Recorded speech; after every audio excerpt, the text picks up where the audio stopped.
Dear students, now we will learn 16th chapter The Struggle for Independence topic Rise of the Revolutionaries। आज हम लोग क्रांतिकारी का उत्थान किस तरह हुआ था। अभी तक हम लोगों ने पढ़ा कि किस तरह बंगाल का विभाजन जो है लॉर्ड कर्जन के द्वारा 1905 में हुआ था।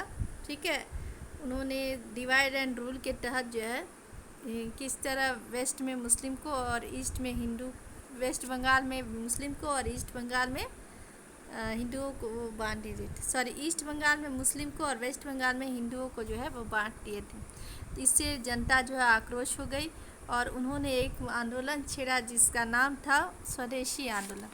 स्वदेशी आंदोलन जो था उसमें जो है जितने भी ब्रिटिश के माल सब थे, यानी ब्रिटिश के सामान, कपड़ा, सामान, ये सब जितने भी थे उस सब को आग में फेंक कर उनको बॉयकॉट किया गया, जिस वजह से 1911 में किंग जॉर्ज को जो है भारत में विज़िट करना पड़ा। और भारत में विज़िट करने के बाद उन्होंने दो निर्णय लिया। पहला निर्णय, उन्होंने स्वदेश ये पार्टीशन ऑफ बंगाल को रिवोकेशन कर दिया। ठीक है, और दूसरा जो निर्णय था कि कलकत्ता से उन्होंने अपना कैपिटल जो है वो दिल्ली कर दिया। उसके बाद आया मॉर्ले मिंटो रिफॉर्म्स। मॉर्ले जो था, लॉर्ड मिंटो जो थे वो उस समय सेक्रेटरी ये वायसराय थे, और लॉर्ड मॉर्ले जो थे वो सेक्रेटरी ऑफ स्टेट थे 1909 में। उन्होंने फिर से डिवाइड एंड रूल का पॉलिसी अपनाया और उन्होंने जो है वो सेंट्रल लेजिस्लेटिव असेंबली ये काउंसिल में माइनॉरिटी की घोषणा कर दी थी।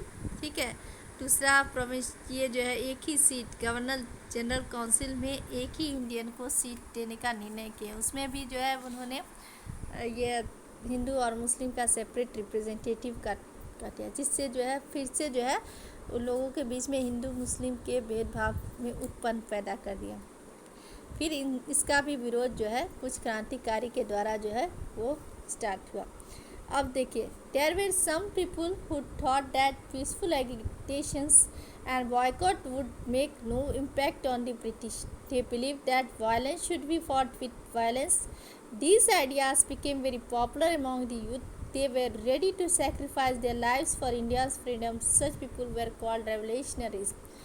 अब कुछ लोगों का ये सोचना था कि इस तरह से जो है बॉयकॉट, कोई सामान का बॉयकॉट करने से ब्रिटिशों पर कोई फ़र्क नहीं पड़ने वाला है। अब हिंसा का जवाब हिंसा से देने पर ही ब्रिटिश को जो है वो फ़र्क पड़ेगी।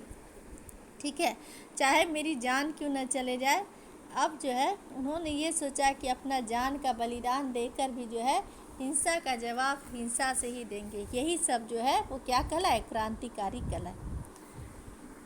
सबसे पहला जो जिक्र है वो खुदीराम बोस के बारे में। ठीक है, Khudiram Bose is a 14-year-old boy was one such revolutionary who was hanged by the British for revolutionary activities. He, along with Praful Chak, threw a bomb on the carriage of a British judge. Some prominent revolutionaries were Veer Savarkar, Chandrasekhar Azad, Ashfaq Ullah Khan, Jatin Das, Arvind Ghosh, Bhagat Singh, Sukhdev Rajguru, and Ram Prasad Bisnu. Many revolutionaries laid down their lives for the sake of their motherland. सबसे पहले जो खुदीराम बोस जो 14 साल के मात्र थे, उन्होंने अपना जो है जान फांसी पर लटका के अपना जान जो है गंवा दिया। ये इनके साथ जो थे वो प्रफुल्ल चक्की भी थे। उन्होंने जो है एक ब्रिटिश जज को बम फेंका था, लेकिन इत्तेफाक से वो जो है सो ब्रिटिश जज नहीं आ रहे थे, उस समय उनकी वाइफ थी। तो उनको इस बात का खटका कि जिस समय वो बम फेंके तो वो वेस्टेज ना आके उनकी पत्नी उस पर बम फेंका गया था, लेकिन फिर भी वो पकड़े गए थे। उसके अलावा वीर सावरकर, चंद्रशेखर आज़ाद, अशफाक उल्लाह खान, जतिन दास, अरविंद घोष, भगत सिंह, सुखदेव गुरु, जिनके बारे में तो आप जानते ही, इन तीनों को एक ही दिन फांसी लगी थी। और राम प्रसाद बिस्मिल, जिनका फेमस थॉट है सरफरोशी की तमन्ना अब हमारे दिल में है। इन सब ने जो है हमारे देश के लिए जो है वो ये सब क्रांतिकारी अपने भारत माता के लिए अपना जान गंवा दी। Some Indians went abroad and waged a struggle for India's freedom. They helped the people in India in different ways.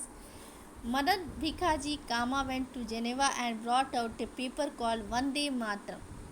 कुछ भारत के लोग जो है वो भारत की जो है सो आज़ादी के लिए बहुत ही स्ट्रगल किए, संघर्ष किए, वो लोगों को अलग अलग तरीक़ों से मदद की। जैसे मैडम भिखाजी कामा के बारे में सुने होंगे, उन्होंने जेनेवा जाकर कुछ वंदे मातरम के लिए एक पेपर आउट की। ठीक है।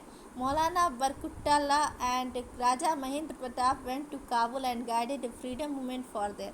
मौलाना बरकुट्टाला और राजा महेंद्र प्रताप जो है वो काबुल गए और वहाँ के आंदोलन को जो है जगाया। Lala Hardayal and other people from Punjab who had settled in America formed a Ghadar party to help the revolutionaries in India. Lala Hardayal और जो पंजाब के अदर पीपल जो अमेरिका में थे, उन्होंने गदर पार्टी का निर्माण किया, भारत के रेवोल्यूशनरी का हेल्प किया उन्होंने। Virendra Nath Chattopadhyay made an organisation in Berlin to support the freedom struggle. Virendra Nath Chattopadhyay ने बर्लिन में ही जो है एक संगठन खोला और फ्रीडम स्ट्रगल के खिलाफ उन्होंने वहाँ से ही आंदोलन किया था। ठीक है। इस सब के पिक्चर आप देख रहे हैं, मैडम भिखाजी कामा, मौलाना ये क्या है बरकुटुल्ला, राजा महेंद्र प्रताप, लाला हरदयाल और Virendra Pratap Chattopadhyay. Effects of world war first. Bharat ये प्रथम विश्व युद्ध का जो इफेक्ट क्या हुआ है वो देखिए। The first world war broke out in 1914। सबको पता है कि पहला युद्ध जो है वर्ल्ड वार 1914 में हुआ था। रूस, अमेरिका सब एक साइड थे और ये जर्मनी, इटली ये सब एक तरफ थे, जापान एक तरफ थे। The Indian help the British government in this war with the hope that the British would give freedom to India after the war, but their hope came to an end when the British announced only a few reforms which were completely unsatisfactory for the Indian people. उस समय भारतीयों ने ये सोच के British का मदद किया कि हो सकता है कि इसके बाद ब्रिटिश जो है उनको आज़ाद कर दे। Many Indian soldiers lost their lives while fighting on behalf of the Allies as India was a part of the British Empire. बहुत आदमियों ने जो है ब्रिटिश की तरफ से जो है युद्ध करके अपनी जान गंवा दी। The British government however took advantage of the war and maintain very strict laws on the pretext of maintaining peace and order in India and try to suppress the freedom struggle. उन्होंने इस तरह जो है सो भारत के सैनिकों का बहुत फ़ायदा उठाया और बहुत ही स्ट्रिक्ट लॉ अपना दिया था। ठीक है। अब रौलट एक्ट 1990 ये वही एक्ट है जिसके वजह से जालियांवाला कांड हुआ था बच्चों। ठीक है।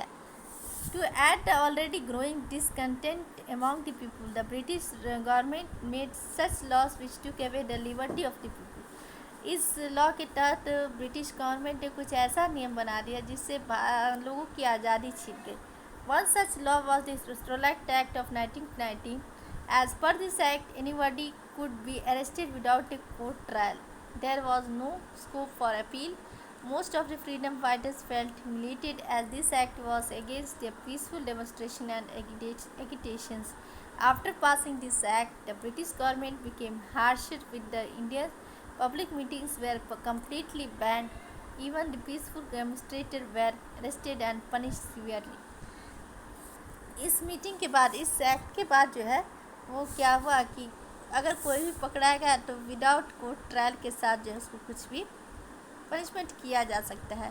ठीक है। और इससे क्या हो गया, फ्रीडम फाइटर्स जो है वो बहुत ही निराश हो गए थे। 1919 का जो रौलट एक्ट है इसके बारे में विस्तार से पढ़ेंगे बाद में। तो इससे बहुत आक्रोश हो गए, जनता में बहुत बड़ा आक्रोश का कारण बना, जिसके वजह से जालियांवाला बाग में जो है सो मीटिंग ही हो रहा था। उस समय जनरल डायर ने जो है वो गोली चलाने का आदेश दिया और सारे जितने भी अमृतसर में थे पूरा खून की होली मच गई थी। ठीक है। और इसी के बाद, इसी घटना के बाद रविंद्रनाथ टैगोर ने ब्रिटिश का दिया हुआ नाइटहुड अवार्ड जो है वो वापस कर दिया था। ठीक। Now this chapter is over. You complete this exercise as in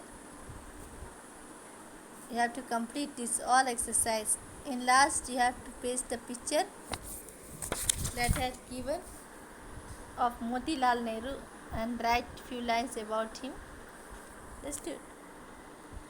That's all.